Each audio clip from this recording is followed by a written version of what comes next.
Di video kali ini kita akan membahas tentang efek Doppler.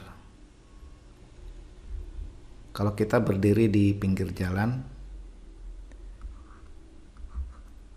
kemudian ada mobil yang bergerak dengan kecepatan sangat tinggi melintas di depan kita, maka kita akan mengalami fenomena yang aneh, yaitu frekuensi dari mesin mobil yang kita dengar ini menjadi jatuh ketika mobil tepat melintas di depan kita. Jadi waktu mobil mendekat, frekuensinya masih terdengar tinggi. Begitu lewat di depan kita, tiba-tiba frekuensinya menjadi jatuh.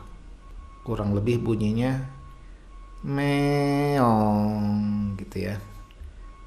Jadi waktu datang frekuensinya tinggi, begitu menjauh frekuensinya menjadi rendah. Dan anehnya lagi, ternyata frekuensi yang didengar ini baik ketika mobil datang maupun saat mobil menjauh, ini berbeda dengan frekuensi bunyi yang didengar oleh supir yang ada di mobil ini.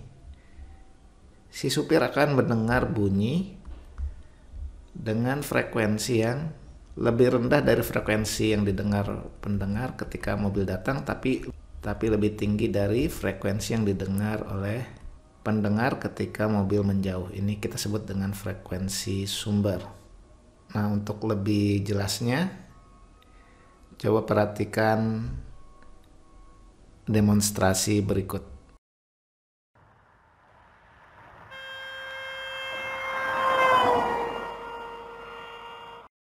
Okay, so now that we have recorded both inside and outside of the car, let's see what we capture. We're going to start by listening to the sound from inside of the car.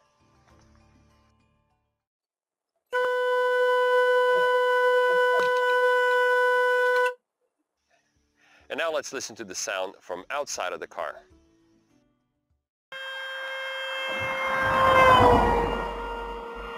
Fenomena ini yang disebut dengan efek Doppler, yaitu berubahnya frekuensi yang didengar oleh pendengar akibat gerakan dari sumber bunyi, dan bukan cuma gerakan dari sumber bunyi saja, tapi bisa juga disebabkan oleh gerakan dari pendengar. Jadi efek Doppler adalah fenomena berubahnya frekuensi yang didengar oleh pendengar dibandingkan dengan frekuensi asli sumber bunyinya akibat gerakan dari sumber bunyi dan atau gerakan dari pendengar. Nah, fenomena ini bisa dijelaskan lewat simulasi berikut.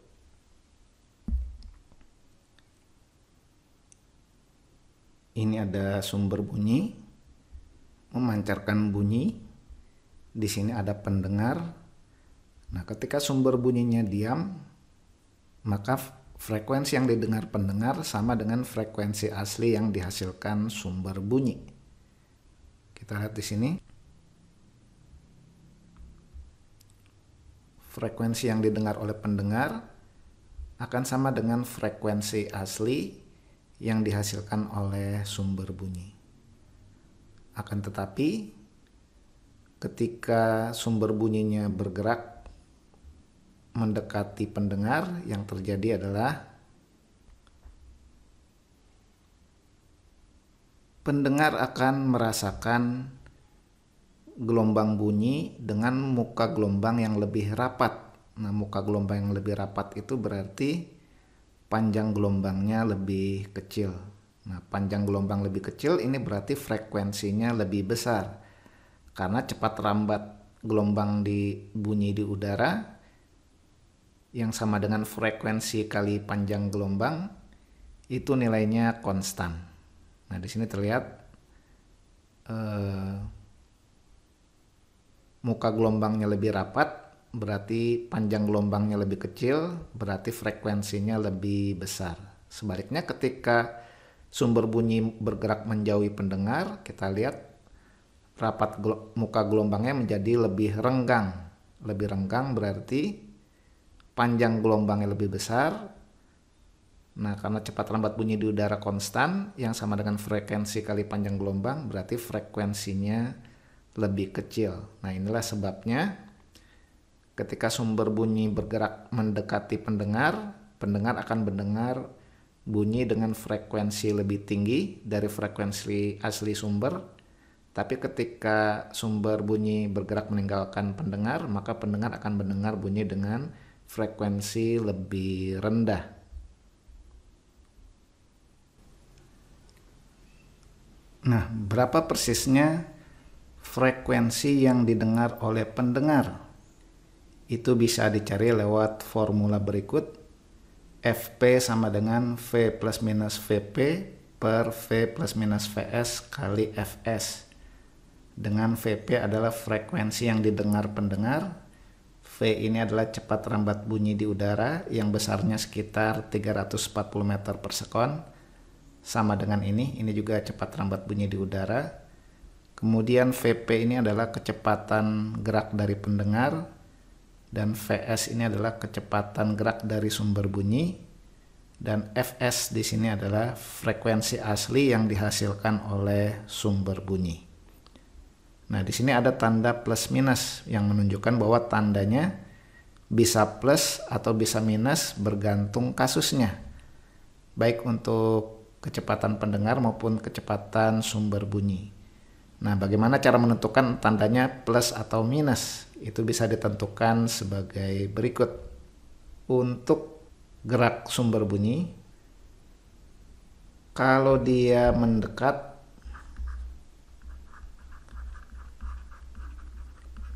itu akan membuat frekuensi yang didengar akan lebih tinggi dibandingkan dengan frekuensi sumber. Jadi ini akan membuat frekuensi yang didengar pendengar akan menjadi lebih tinggi. Nah, supaya frekuensinya menjadi lebih tinggi, maka nilai penyebutnya di sini harus menjadi lebih rendah. Nah, supaya nilai penyebutnya ini harus turun, harus lebih rendah. Nah, supaya nilai penyebutnya menjadi lebih rendah, maka ini tandanya harus minus. Jadi Vs di sini harus bertanda minus, gitu ya. Nah, ini kalau sumber bunyinya mendekat. Kalau sumber bunyinya menjauh, maka frekuensi yang didengar oleh pendengar harus lebih rendah dari frekuensi asli sumber. Jadi kalau sumber bunyi menjauh, maka frekuensi yang terdengar harus turun. Supaya frekuensinya turun, maka nilai penyebut di sini harus lebih besar, harus menjadi lebih besar. Nah, jadi penyebutnya nilainya harus naik nilainya. Nah, supaya penyebutnya nilainya lebih besar, maka ini tandanya harus plus. Nah, jadi Vs-nya harus bertanda positif. Nah, sekarang bagaimana dengan gerak dari pendengar? Untuk gerak pendengar, kalau pendengarnya bergerak mendekat, ini akan membuat frekuensi yang terdengar menjadi lebih tinggi dibandingkan dengan frekuensi asli sumber bunyi. Nah, supaya frekuensi yang terdengar menjadi lebih tinggi, berarti di sini pembilangnya yang ada di atas pecahan, ini pembilang, ini nilainya harus lebih besar.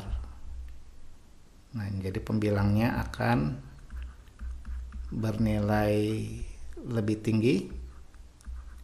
Nah, supaya pembilang bernilai lebih tinggi, berarti di sini tandanya harus plus. Berarti VP di sini, kecepatan pendengar akan bertanda positif. Nah, sebaliknya, kalau pendengarnya bergerak menjauh, itu akan menyebabkan frekuensi yang terdengar akan menjadi lebih rendah dibandingkan dengan frekuensi asli sumber bunyi. Nah, kalau pendengar menjauh akan menyebabkan frekuensi yang terdengar menjadi turun. Nah, frekuensi pendengar akan turun itu terjadi apabila nilai pembilangnya menjadi lebih kecil. Nah, nilai pembilangnya akan menjadi lebih kecil, dan nilai pembilang akan menjadi lebih kecil kalau VP ini bertanda negatif. Jadi VP-nya akan bertanda minus. Nah, inilah cara menentukan apakah tanda di sini plus atau minus, baik untuk kecepatan pendengar maupun kecepatan sumber bunyi. Bagaimana kalau salah satunya diam? Nah, kalau pendengarnya diam berarti nilai VP sama dengan 0. Kalau sumber bunyinya diam berarti nilai VS-nya sama dengan 0. Kalau sama dengan 0 kan berarti tanda plus minus di sini menjadi tidak berarti lagi.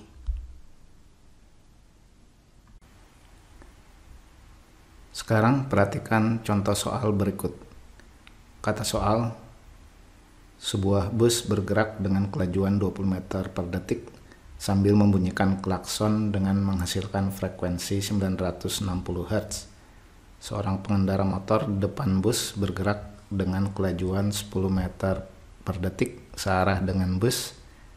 Jika kecepatan bunyi di udara 340 meter per detik, maka pengendara motor akan mendengar klakson dengan frekuensi. Nah, kalau kita gambarkan persoalannya, ini ada bus bergerak dengan kelajuan, kita beri nama VS, V sumber sebesar 20 meter per sekon. Kemudian sambil membunyikan frekuensi, kita beri nama Fs, frekuensi sumber, sama dengan 960 Hz. Nah, di depannya ada motor bergerak dengan kelajuan, kita beri nama V pendengar, VP, ini sama dengan 10 meter per sekon. Ditanyakan frekuensi yang didengar oleh pengendara motor. Diketahui cepat rambat bunyi di udara V ini sama dengan 340 meter per sekon. Nah, maka kita gunakan rumus yang berlaku pada efek Doppler, yaitu Fp sama dengan V plus minus Vp dibagi V plus minus Vs kali Fs. Nah, di sini kita tentukan dulu tanda untuk Vp dari gerak pendengar. Pendengar bergerak menjauh. Nah, karena pendengar menjauh, berarti itu akan membuat frekuensi yang terdengar lebih kecil dibandingkan dengan frekuensi sumber. Nah, supaya Fp-nya menjadi tambah kecil, maka nilai pembilangnya harus tambah kecil juga. Kita tuliskan Fp-nya akan bertambah kecil. Nah, supaya Fp-nya bertambah kecil, maka pembilangnya harus bertambah kecil juga. Nah, supaya pembilangnya bertambah kecil, maka tanda di sini harus minus. Jadi Vp harus bertanda minus. Kita tuliskan dulu ya, berarti FP, frekuensi yang didengar pendengar, ini sama dengan V-nya, cepat lambat di udara 340. Ini berarti minus VP per 340. Ini tandanya belum kita tentukan, kali VS kali FS-nya, frekuensi sumber 960. Nah, sekarang kita tentukan tanda untuk gerak sumber. Nah, sumber dalam hal ini mendekat, karena dia bergerak mendekati pengendara motor.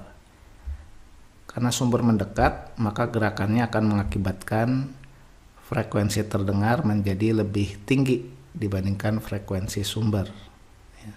Karena mendekat, berarti FP-nya menjadi tambah tinggi.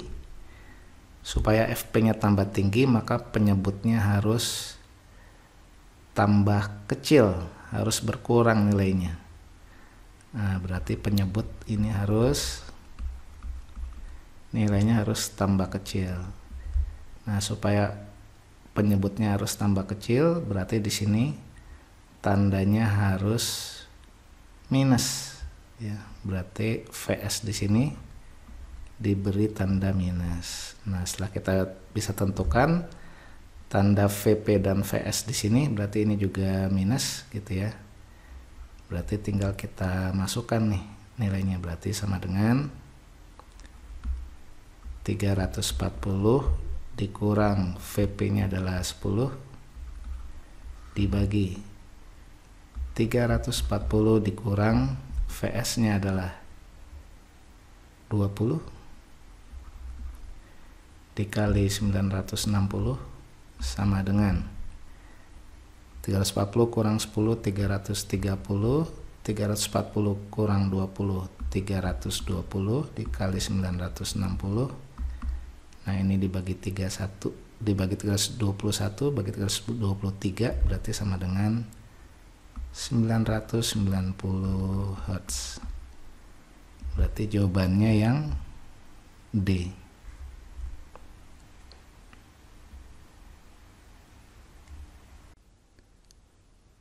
Sekarang sebagai latihan, coba kerjakan soal berikut.